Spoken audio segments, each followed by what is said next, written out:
Greetings, and welcome to Lobes and Robes, How Neuroscience Can Change the World. This podcast is sponsored by the American University Center for Neuroscience and Behavior and explores the links between neuroscience and key policy questions. I'm Colin Saldana, a professor of neuroscience and the director of the Center for Neuroscience and Behavior. My co-host is Dr. Gustavo Ribeiro, associate professor of law at Washington College of Law, American University. This podcast is for anyone interested in how scientific discovery can make the world a better place. Thank you for listening. Good afternoon, everybody, and welcome to the next edition of Lobes and Robes.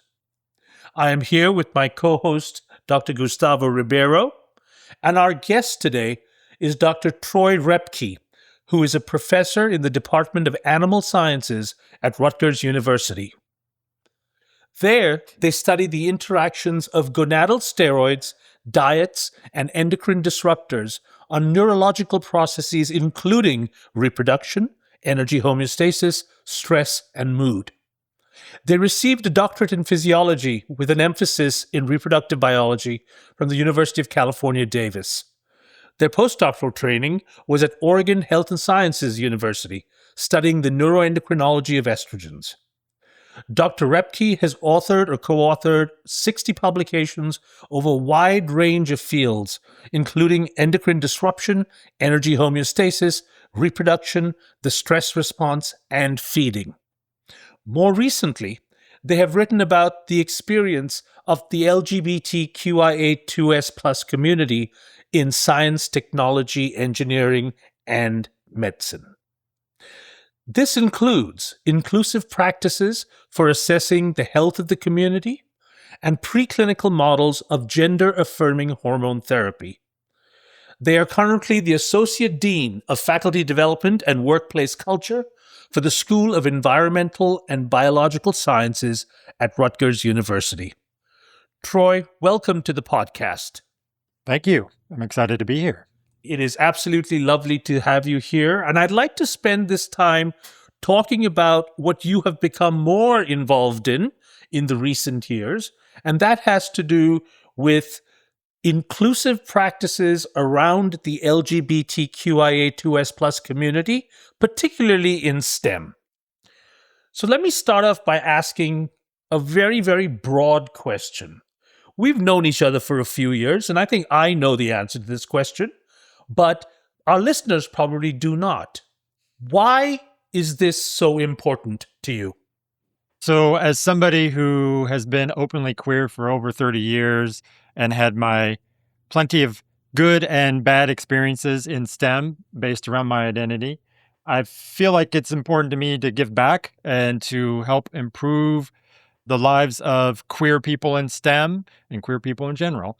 And so one of my biggest pleasures in this career has been being a mentor for a wide number of queer trainees across the country, as basically as like a role model for them to see like somebody like them could be successful. That's wonderful. So is it just a coincidence that you happen to study steroids? No. Okay. Please tell me more about it. Sure. So I was actually a marine biologist in the before time. So for my PhD was in physiology, but I was conducting research, my dissertation research at the Bodega Marine Lab, studying sea urchins and sea stars and how endocrine disruptors can interfere with their reproduction and development. And I found evidence of non-classical estrogen signaling in sea urchin embryos and got interested in that sort of, at the time, novel signaling pathway and wanted to find a postdoc still in marine biology that somebody would be interested in studying that. But I could not because I was also limiting my search to the few states that had some sort of legal protections for same-sex couples back in 2004, 2005. And that, well, it was not successful in finding a postdoc. So a colleague of my professor, my PI, who was at Texas, who I would have worked with if he wasn't in Texas, he suggested that I work with Martin Kelly at OHSU, who was one of the first people to show non-classical estrogen signaling in the mammalian brain. And So I contacted Dr. Kelly and was like, I'm a marine biologist. I know nothing about the brain, but I want to learn what you're doing and apply that to these questions. And he took a chance on me, and that's how it happened. So when people ask me that question, like, why did I switch from marine biology to neuroscience? The glib answer is like, well, I'm gay. And because, in a certain sense, that makes so much sense. It fits Right? together really well. And it's great that now I can be in this position where somebody who has expertise in steroid signaling, and when people have questions or they are listening to the wrong people about what hormones do in the brain, and especially in regards to LGBTQ plus and especially trans people, I can be a source of correct information, if you will. That's a wonderful characteristic. So, strangely enough, you sort of lead me into my first question. You talked about wrong information just a few seconds ago. And it is important for us to at least attempt to define these very, very difficult concepts that we have taken for granted. And one such concept is the idea of gender. So, as we've discussed before, gender means very different things to biologists, sociologists, feminist scholars, anthropologists. This is challenging for us. I can only imagine how challenging this must be for the judiciary or for policy people. How can the law possibly grapple with these different definitions coming from different places? That's a great question. And I really think the onus on science itself to, I think, develop better ways of communicating what we're talking about when we're talking about sex and gender and sex differences, and how that aligns with other modes of thinking, other ideas, other fields. Because I think part of what myself and some of my colleagues are trying to do is to bring in those disparate ideas from women and gender studies, from queer studies, from feminist studies into the field of sex and gender and sex differences and neuroendocrinology, so that we can be a little bit more human focused in the sense of how this is impacting all people, not just trans and queer people, but it also has implications for cisgender women. And so I feel like this is an area that we can learn from each other, if you will, to then hopefully inform policymakers, which is the biggest challenge because they have their own political goals that often are not based in reality. So my follow-up question is one thing that is extremely challenging for, I think, everybody. There are charlatans in every profession, including yours and mine. How do we as scientists cull the influence of our charlatans and their influence on policy, on the mainstream media, or even on the judiciary? So there are plenty of scientific charlatans, unfortunately, but there are also plenty of other experts who are calling them out, let's say on social media or other avenues. It's just, I think, we as scientists failed to address their influence with the same tactics on TikTok, Instagram immediately. Like we are doing that now, but they've been doing it for a decade. And so I feel like we didn't use the appropriate tools to reach the masses that they are doing and have been very successful at. They're also using fear to manipulate the masses, whereas we tend to use facts. And we don't have to look too far to see how facts and fear don't always align, right? And so I think that's part of it, is we're dealing with the facts. This is what studies have shown versus this is they're trying to get onto somebody's fears or sympathies to manipulate them to buy something from them. Troy, one question I had involving that question is, Colin talked about how gender is used by different professions and in different disciplines. And something that you hear a lot in reference to gender, particularly coming from the humanities, is this idea that gender is socially constructed, right? So it's a social construct. How does one study gender scientifically in your discipline? How to do that phenomena that has a big social component? How do you study it scientifically?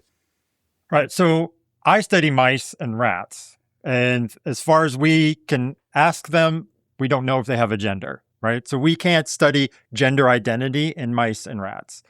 We can certainly when we do human-focused work like epidemiology, et cetera, or other sociological practices, that we can be inclusive of the trans and queer experience. And that's one thing. But when we're studying rats and mice or birds like Colin does, we can't ask them their gender. However, that doesn't mean they don't have it. We just have no way of knowing it.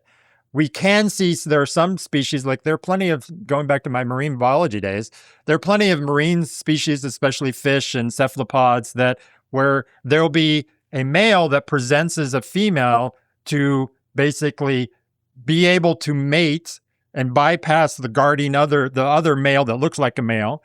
They're called sneaker males, although I don't like that term myself, but that's what they're often called.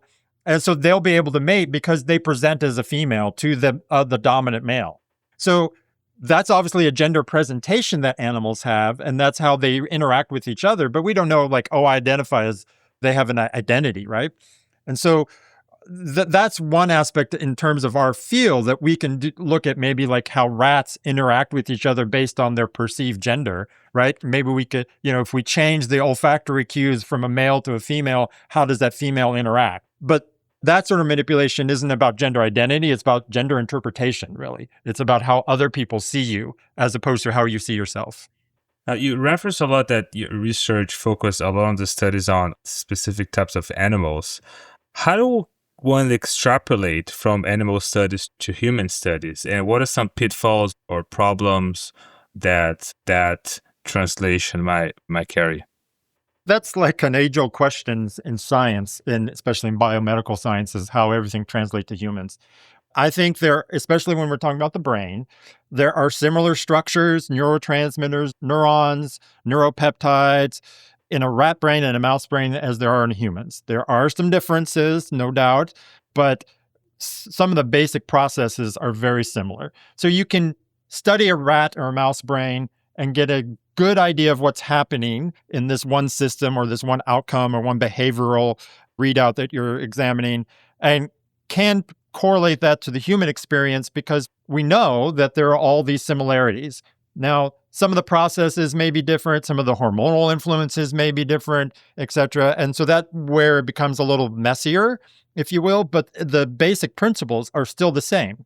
A neuron in a rat is going to act just like a neuron in a human. I expect this topic that I'm about to introduce is going to generate a lot of conversation, because what I want to ask you about, Troy, is binary definitions trying to accommodate fluid or more than binary concepts. So let me start with this one. I always thought that I could define sex easily. Well, in the last decade or so, I have realized that I cannot.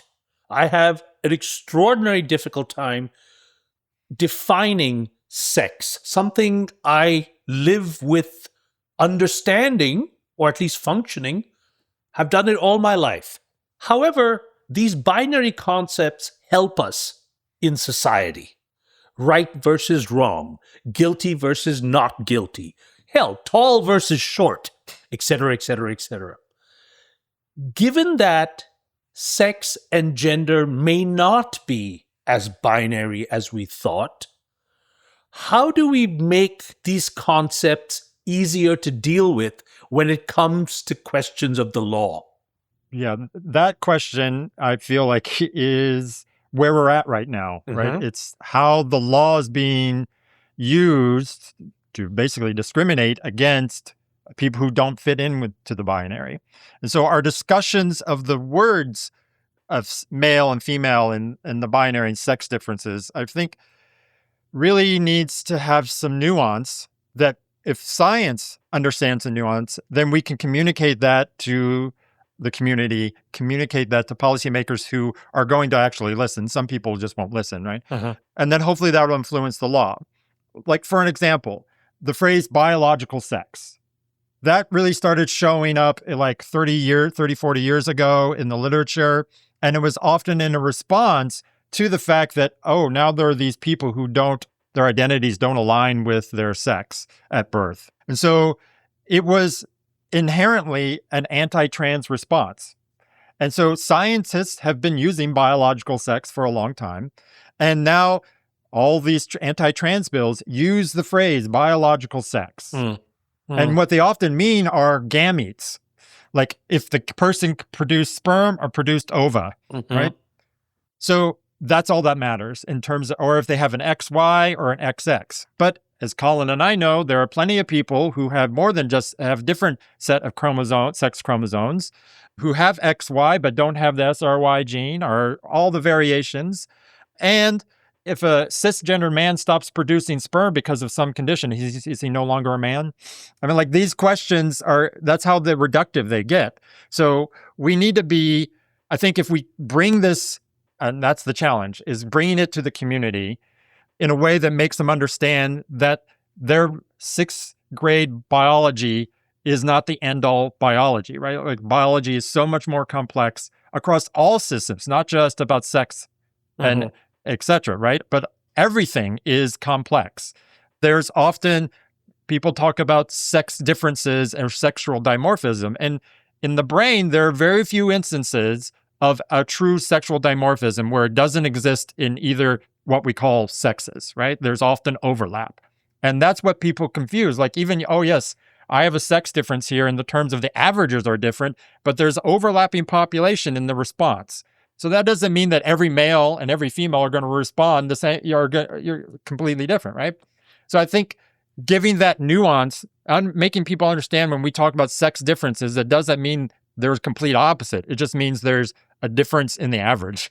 So these subtle ideas and concepts that we use in science are not being communicated to lay people or to policymakers, lawmakers, etc. And so that's where then people who want to discriminate against cisgender women or trans and queer people can use that language, and then that influences law. So let me ask a very pointed question then. What harms can this create when scientific research is used in medical practice? The fact that we have a difficult time expressing nuance in the information we put out from our laboratories. But what harm can we do? What actually happens to individuals when we can't do that? Well, I think a big harm, obviously, is what we were just talking about with laws being made that are limiting healthcare access.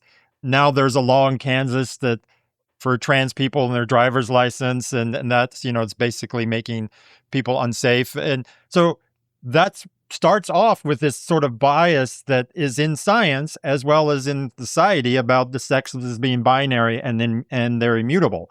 Like they can't be changed, or that they're only a specific set of traits is a male and only a specific set of traits is female.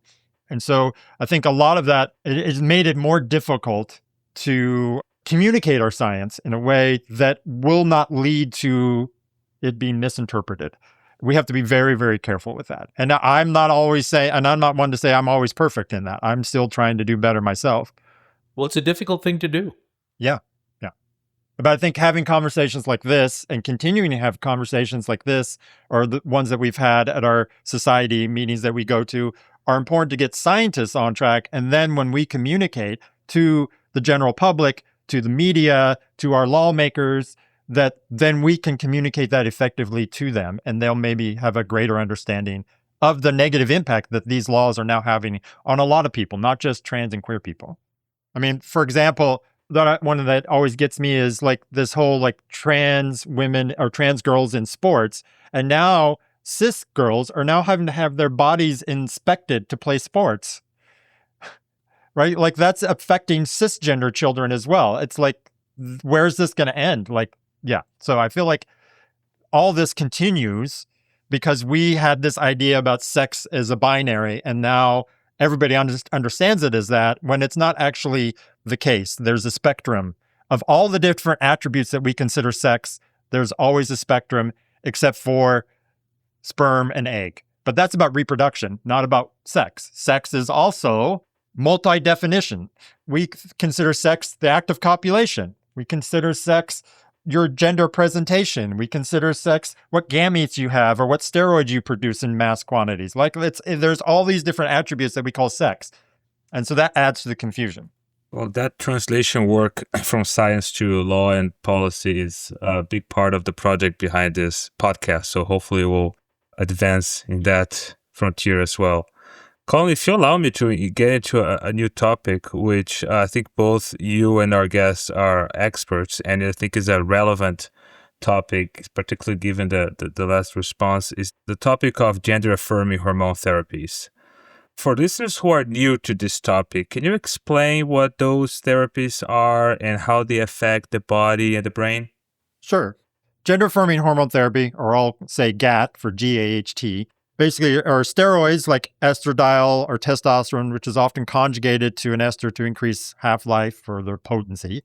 Sometimes it also includes progestions, which are like progesterone, and or steroid blockers. For example, a gonadally intact trans woman would take estradiol plus some sort of blocker of androgen, either at the receptor or the production of an androgen like dihydrotestosterone.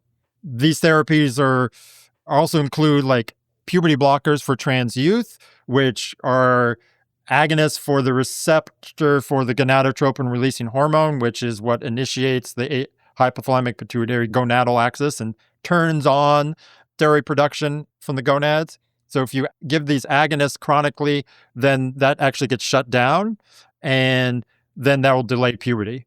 And so, puberty blockers are reversible and have been administered, to cisgender children with precocious puberty for decades. So they're safe, right? It seems to only be unsafe when it's a trans youth doing it and not a cisgender kid with precocious puberty. So that's what GAHT is in general.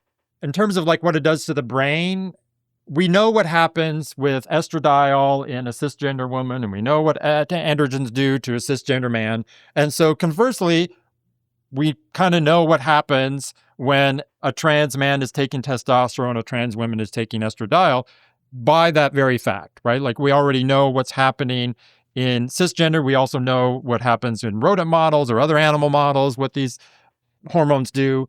And in humans, though, we can't do any mechanistic work, so we don't know exactly what's happening at the cellular molecular level. We can make assumptions based off what's happening in rodents. But we do know that T-GAHT or testosterone GAHT can alter the connectivity and structural changes in cortical thickness. And then there's some data showing that E-GAHT changes blood flow and ventricular volume in trans women. So there are some changes, but most of the changes seem to end up aligning with their gender identity. Estradiol makes the brain more like a cisgender woman who has estrogen, and testosterone GAHT would make the brain more like a cisgender man who has lots of androgens around.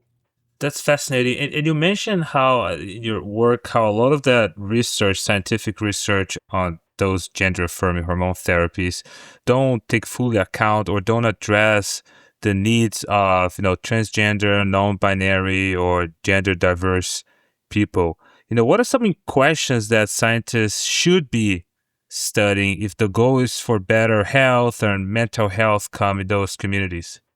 Well, I think one of the big arguments that I've made and my trans colleagues have made is that you shouldn't be doing this work if that's not your goal. Like I gave a talk once at a conference and Colin was there, I believe, where I talked about we are not a model, right? I remember.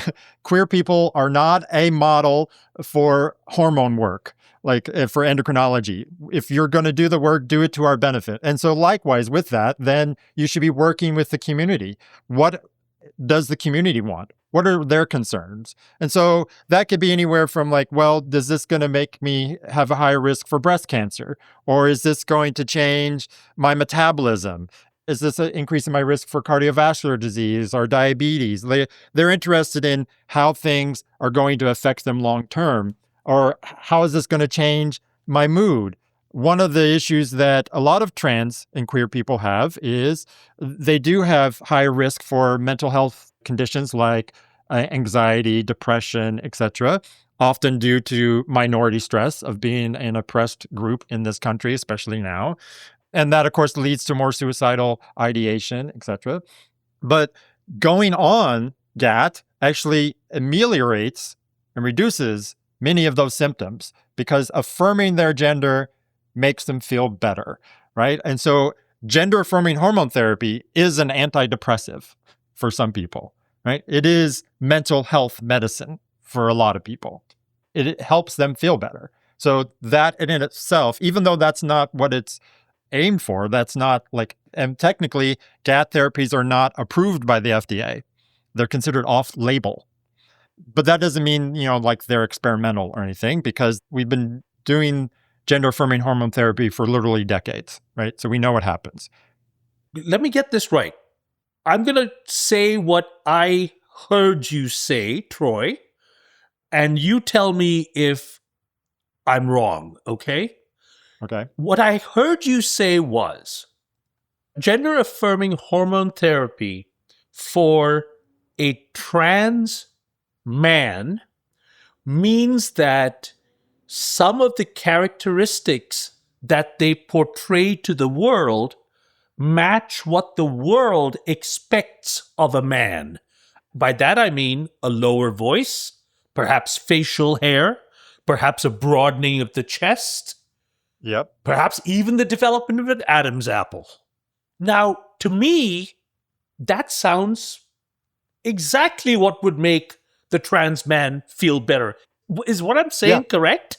Yeah, well, in some ways, yes. Like they see their body change into the body that they identify with, that they want to have. So that improves their mood often. They're a man, and now I look like a man. However that may be. Not every trans man, just like not every cisgender man, is going to be super hairy or have a big beard or a really deep voice. But it's going to be deeper. It's going to change. It's going to align with their gender identity, and that improves mood. I mean, that makes them feel better. That makes them feel like they're their own person. They're finally who they are, right? And they're allowed to be who they are. And that it doesn't seem like a big jump from there to imagining that would decrease depression and decrease suicidal ideation and generally make the person more comfortable in their body. Yep, exactly. Yep. That doesn't seem difficult to understand. No. And it's why all the major medical and endocrine societies, including the Endocrine Society, the American Psychological and the Psychiatric Society, they all approve of these therapies because they understand that it improves the lives of trans people. Is this stuff out in the literature, Troy? Yeah, I'm sure there are probably quite a few papers out there about that. And I'm not going to give you an exhaustive list because I don't have them off the top of my head. But yes, there is a lot of literature in sort of the sociological fields, and then in some in like medical fields, some of our bigger medical journals like JAMA, New England Journal of Medicine, that sort of stuff. There's often pushback, though. In fact, I've collaborating with a colleague on responding to some anti-trans publication recently. So things are not always supportive. Different, let's say, operatives who are trying to use old or incorrect interpretations of data to suppress access to care for trans people. Yeah. So I understand why the law and politicians would try to make a mess of the science and ignore recent findings. One of the recurring themes of this podcast is that translation between science and neuroscience to law, it's slow and often imperfect. Law is slow moving, path dependent, stubborn. And of course, there's this strategic use to one's political goal, be it discriminatory or not. But what about the scientific community itself? You have explained in your work that even though the scientific community recognizes sex as a complex category, a lot of research still often treats sex as a single binary variable. Why do you think that's the case, and what do you think how does it affect scientific research and findings? I think that is because, as Colin mentioned earlier, we like to think in the binary. Its scientific method is about categorizing things from species all the way down and identifying things and naming things. And so having something that is discrete and singular and, part of a binary is easier. It's easier for people to understand. But how that influences sciences, I think, is that it leads to a lack of precision of understanding the underlying mechanisms.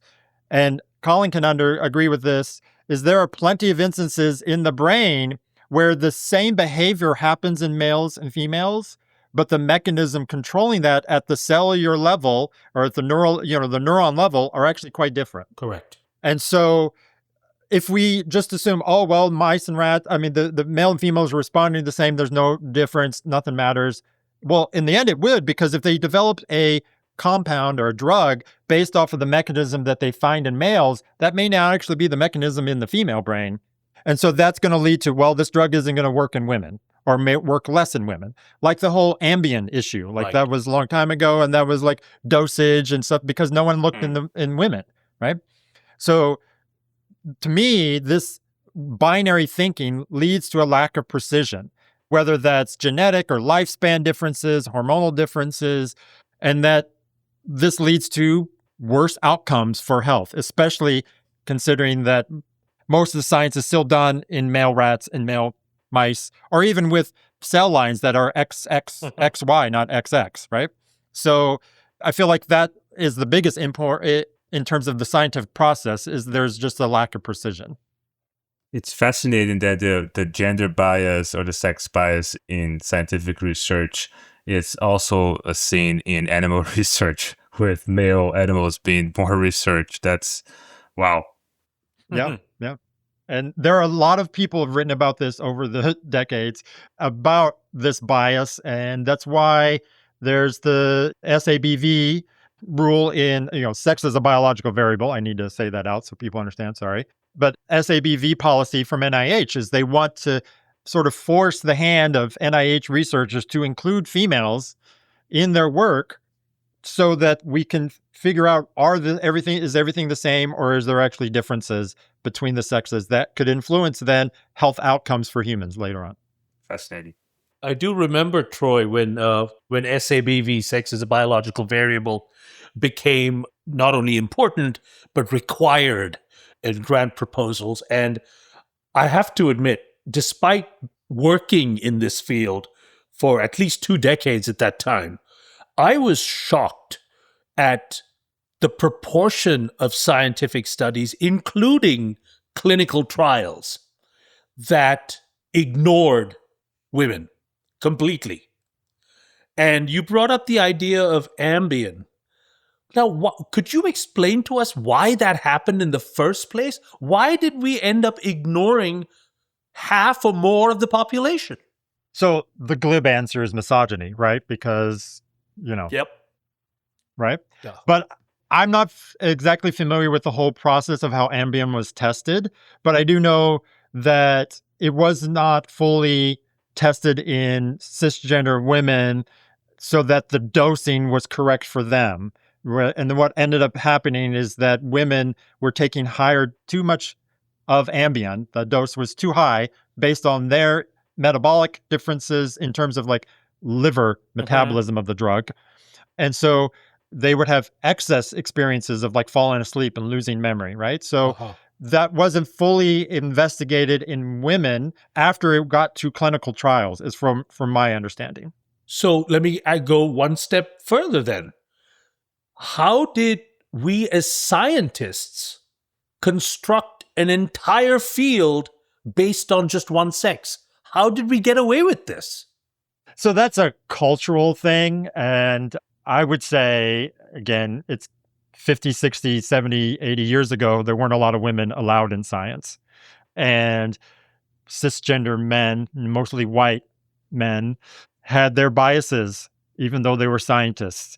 And there was a lot of bias towards women. And also there's a lot of assumptions made about the physiology and neurology of female mammals and women. And so those assumptions that were like the only difference between the two is reproduction. And that's the only thing that's different. And so, we're part of a society that has been active in elucidating how wrong that was. And so I feel like it comes back to the cultural shift. Like women weren't allowed. There was no diversity in STEM. It was mostly all white men who were straight and cisgender, who were usually coming from a wealthy family or middle-class family. So there was a lack of perspective to think, oh, well, maybe this could be different, right? Or maybe we need to listen to this. So I feel like that was the basic issue way back when, and it just kept going for too long. Who would have guessed that, man trying to extrapolate things about the human, about female biology and anatomy would be a problem? It's shocking. Yeah. Now, you mentioned the NIH initiative for sex as a biological variable. That, I believe, was, over a decade ago? Can you give us some update on we're now talking 2026, very different world. Can you give us an update on what's the current political, cultural climate on that, around that research in the scientific community? Well, so SABV, sex as a biological variable, I think was an essential first step to at least raise awareness of the importance of studying both sexes when you're studying a process, a physiological, a neurological, or disease state. And so I'm certainly not somebody who says we need to get rid of it. I think what we need to do is refine it and expand it so that it's not just like we need to include males and females. There actually need to be some sort of enforcement, because a lot of times you see a grant where we're going to do males and females, and then you look at the paper years later and you're like, you only did males, right? Or they did females and they put it in the supplemental data as like it was the throwaway. So I think there should be some enforcement of that. Plus, I think, again, as what we're doing here is there needs to be some discussion on how the data is collected, interpreted, analyzed, published, discussed to the non-science and the scientific world, and basically how we investigate those mechanisms that are underlying these sex differences that are found. We can't just assume, one, that it's always estrogen, which is often an assumption that is made, like, oh, sex differences are totally due to females, when often, androgens do things too, and androgens get converted into estrogens in the male body, and so it could be something going on in males. And so I think that we need some refinement at the level of federal funding to an enforcement, and so that we can expand that definition of what is sex and be more precise about it, and then also talk about it in a way that is inclusive of all gender identities and sexual orientations, etc. I think that would be a first good step that we should make. You mentioned funding. I assume a lot of that funding comes from the federal government and the different NIH and different institutes. I imagine some of that funding went away recently. What is the current state of that research? Is that work that was done that it's not being done anymore, or was work that dried up either because of fear of repercussions or because funding has dried up? What's the current state of that important research? So some of that disappeared for a while and some came back. I know grants were terminated simply for having the word gender in them, or sex differences, or anything to do with LGBTQ plus status at all, or even the words diversity. So last year was lots of trauma, repeated trauma over and over again with grants being terminated.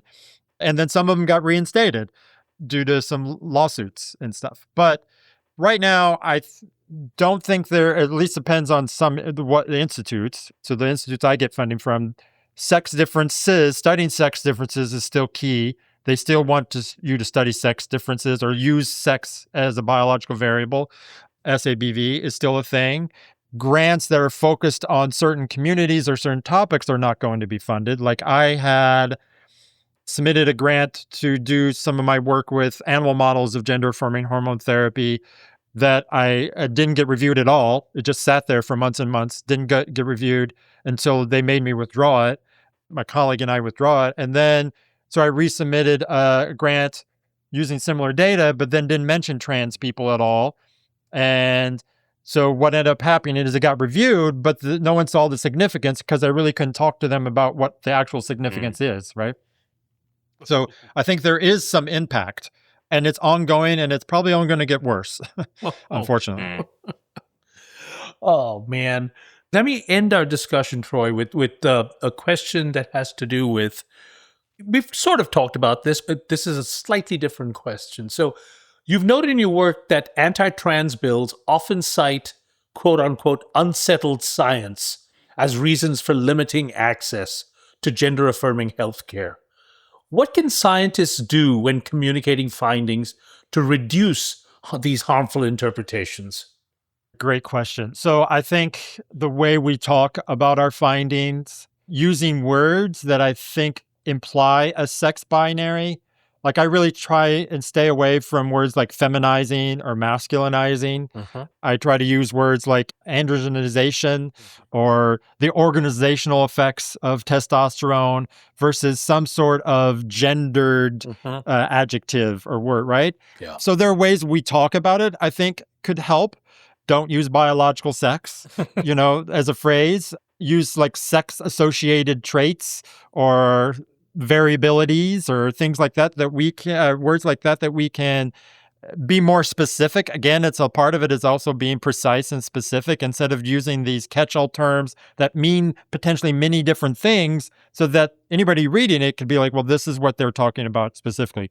Of course, there's always going to be people with some sort of nefarious intent that will do whatever they want to it, but then there will be reason for us to fight back against that we will have clearly communicated what we're saying. That is a really good recommendation to end on. Troy, thank you so much for taking the time to talk with us today. Thank you. This discussion was really illuminating.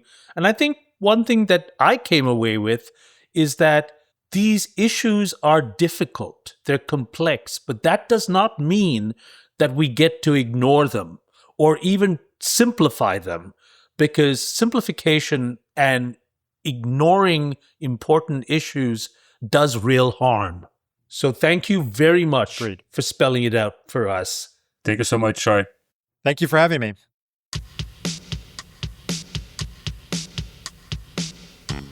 Thank you for listening to Lobes and Robes, How Neuroscience Can Change the World.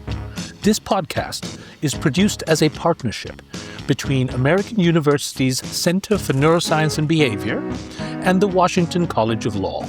If you'd like to reach us, you can email lobesandrobes@american.edu. You can also find us on LinkedIn, Instagram, and YouTube for updates and additional content. If you enjoy the show, please consider subscribing and sharing it with others. We look forward to having you with us the next time. This podcast was edited by Resonate Recordings.